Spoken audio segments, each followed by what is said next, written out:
灌頂到底在幹什麼？腦神經科學給出了答案。前些天有位朋友問我，說他去寺院看到一場儀式，一個人跪着，阿舍利往他頭頂灑幾滴水，念段咒，說從今天起這法就傳給你了。他問我這靠不靠譜？那幾滴水下去，真有什麼東西灌進身體裡了嗎？我聽完第一反應既不是是，也不是不是。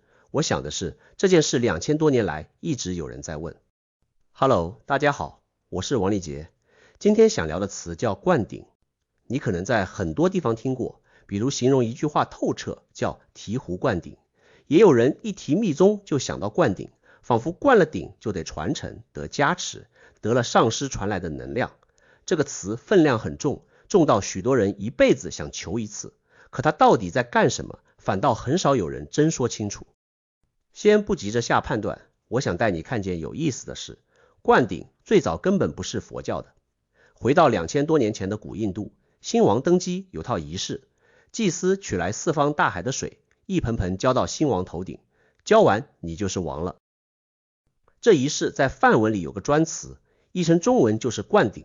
你看，起初意思特別直白，往頭上澆水，把權力交給你。後來大約公元7世紀前後，密教興起，借來這套王權儀式改造成傳法儀式。原來澆登基水，現在澆傳承水。國王變成修行人，王位變成法。聽到這兒，你可能有感覺了。灌頂骨子裡是個授予儀式，核心動作是一個人鄭重的把某樣看不見的東西交到另一個人手上。問題就來了，那看不見的東西是真被交出去了，還是這場儀式在你身上打開了一個原本就有的開關？這就要請出今天的另一位主角，你的大腦。先講個你我都熟悉的現象，叫安慰劑。醫生給你一顆藥說很管用，其實裡面沒有效成分，就是塊糖。可你吃下去，痛真減輕了，有人指標真變好了。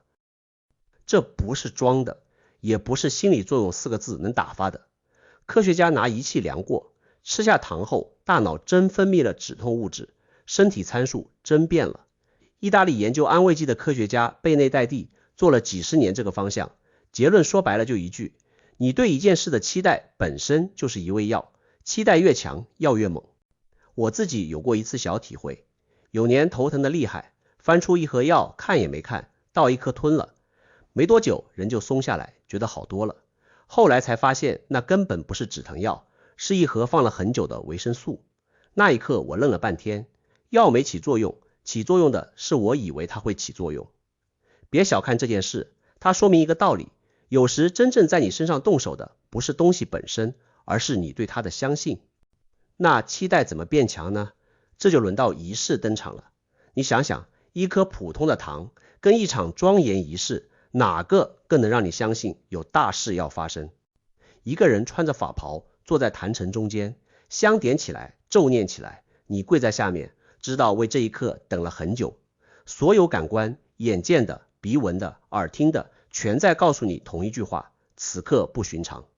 這套東西加在一起做什麼？是把你的期待推到平時達不到的高度。而且很多這類儀式不是一個人做的，身邊跪一排人一起念、一起拜、一起等那一刻。人在群體裡的感受和獨處時完全不同。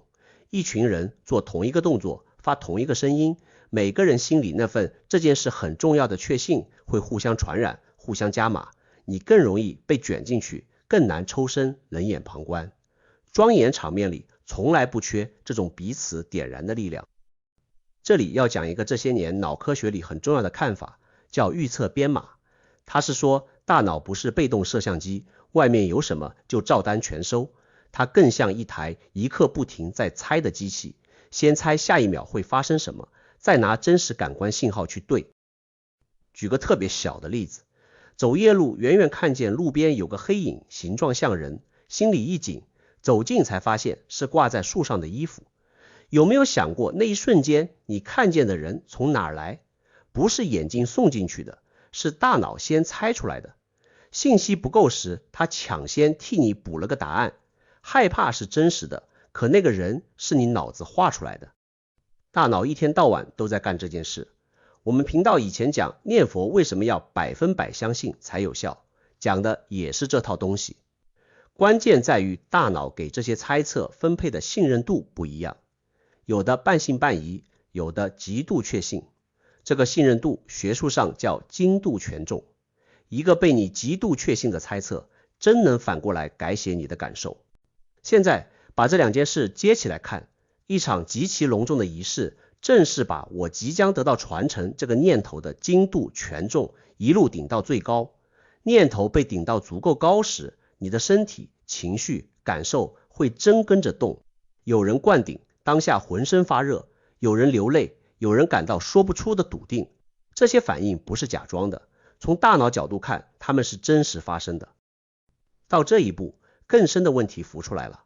這些真實發生的變化，到底是阿舍離灌給你的，還是你自己身上本來就有，被這場儀式喚醒的？關於這個，我看到兩種解釋，都擺給你，你自己掂量。第一種解釋說，灌頂是一次能量授予，上師有加持力，通過儀式把這股力量注入你身心，你因此得了他所傳的東西。持這種看法的人相信，那幾滴水，那段咒是一條真實通道，有什麼順着它流了過來。第二種解釋來自一些修行很深的人，他們說灌頂從來不是往你身上加什麼，上師、壇城、咒語、香火全都是緣，是助你一臂之力的外在條件。真正被點亮的是你本來就有的東西，儀式再隆重，也只是幫你在高度專注的一瞬間認出它而已。按這個說法，灌頂不違背向內求，只是一個非常鄭重的助緣。這兩種解釋指向完全不同的方向，一個是往外求，覺得好東西在別人手裡得去領；一個是往內認，覺得好東西一直在自己這兒，只是沒看見。有意思的是，從大腦發生的變化來看，這兩條路在當下的體驗可能長得很像，都是那份篤定，那份熱，那份合一。儀器分不出你走哪條路，能分出來的只有你後來的日子。我要很誠實的告訴你，腦科學走到今天能看到什麼。賓夕法尼亞大學研究者紐伯格給一批常年深度修行的人做腦部掃描，發現當他們进入最深那種與萬物合一、我不見了的狀態時，大腦裡一塊負責劃分哪兒是我，哪兒是外界的區域活動明顯降了下來。它一安靜，我與世界之間的界限就淡了，人就會體驗到融盡一切、沒有邊界的感覺。你看，科學能測量到的是體驗發生時大腦裡的變化，它能告訴你那份篤定、合一、熱流在神經層面確實有對應物，不是幻覺，不是騙局。可科學量不到的是兩種解釋裡哪一種在形而上層面是真的，是真有能量從外面流進來，還是本有的東西被照亮了。這一步儀器幫不了你，這也是我今天特別想說清楚的地方。這是我能想到的最貼切對應，但肯定有漏洞。腦科學還沒走到能把灌頂完全翻譯透的那一天，我們只是找到了一個很有意思的相似，一場隆重儀式和大腦裡那套期待改寫感受的機制在結構上對得上。說到這兒，我想把話題從寺院拉回到你我日常。你可能覺得灌頂離你很遠，可這套儀式改變人的機制，你其實天天在經歷。想想畢業典禮，校長把流蘇從這邊撥到那邊，其實什麼也沒變，知識沒多一分，可就在那一下，很多人真覺得告別了一個身份，進入了另一個身份。再想想婚禮，兩個人過日子登記那張紙就夠了，為什麼還要辦儀式，請那麼多人，念那麼長的誓詞？因為那一刻的鄭重會在兩人心裡壓下一個比紙重得多的東西。宣誓也是，入職宣誓、就職宣誓，那幾句話本身沒有法律強制力，可念出來和不念，心裡的分量完全不同。還有很多人小時候的成人禮，或者第一天當兵，第一次穿上某身制服的那個早上，事情都很普通，可就因為有那麼一個鄭重時刻壓着，你會覺得從今往後得像個大人，像個軍人那樣活了。沒人往你身體裡灌東西，可你真變了，變的不是身體，是你對自己的認定。你發現沒有，人這個物種好像天生就需要儀式，我們需要用一個鄭重看得見的動作去標記一個看不見的轉變。心裡的事兒太輕了，輕的抓不住，所以要給它找一個重實在的形式讓它落地。一滴水，一句誓詞，一頂帽子，一個轉身，都是這樣的形式。灌頂從這個角度看，就是人類這個古老需求在修行裡的一種極致形式。它不神秘，它很古老，古老到跟人心一樣老。那我們能從大腦這套機制裡學到什麼呢？我想留給你一個可以自己觀察的角度，不替你下結論。如果一場儀式，一個鄭重時刻，讓你從此更篤定地站在自己兩條腿上，更能自己走路了，那這場儀式大概是幫你打開了本有的東西。而如果一場儀式讓你覺得從此離不開給你儀式的人和地方，非得一次次回去補充才踏實，那裡面發生的可能是另一回事。這兩種你未必一眼分得清，但可以慢慢感受。你身上的變化究竟是讓你越来越自由，還是越來越依賴？這個感受比任何說法都誠實。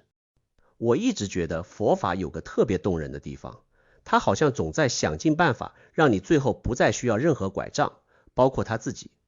一個好的引路人心裡裝着的是希望有一天你不再需要他。所以回到那位朋友的問題，那幾滴水下去，有沒有東西被灌進去？我今天沒法替你回答，我能做的只是把門推開一條縫，讓你看見門後大腦正在悄悄幹的事兒，也讓你看見這件事兒其實沒你以為的那麼玄，也沒你以為的那麼簡單。剩下的你自己走進去看。那你呢？人生裡有沒有過某個鄭重時刻，讓你真覺得有什麼不一樣了？那一刻到底是外面給了你什麼，還是你自己身上的什麼被照亮了？我很想聽聽你的故事。我是王立杰，我們下期見。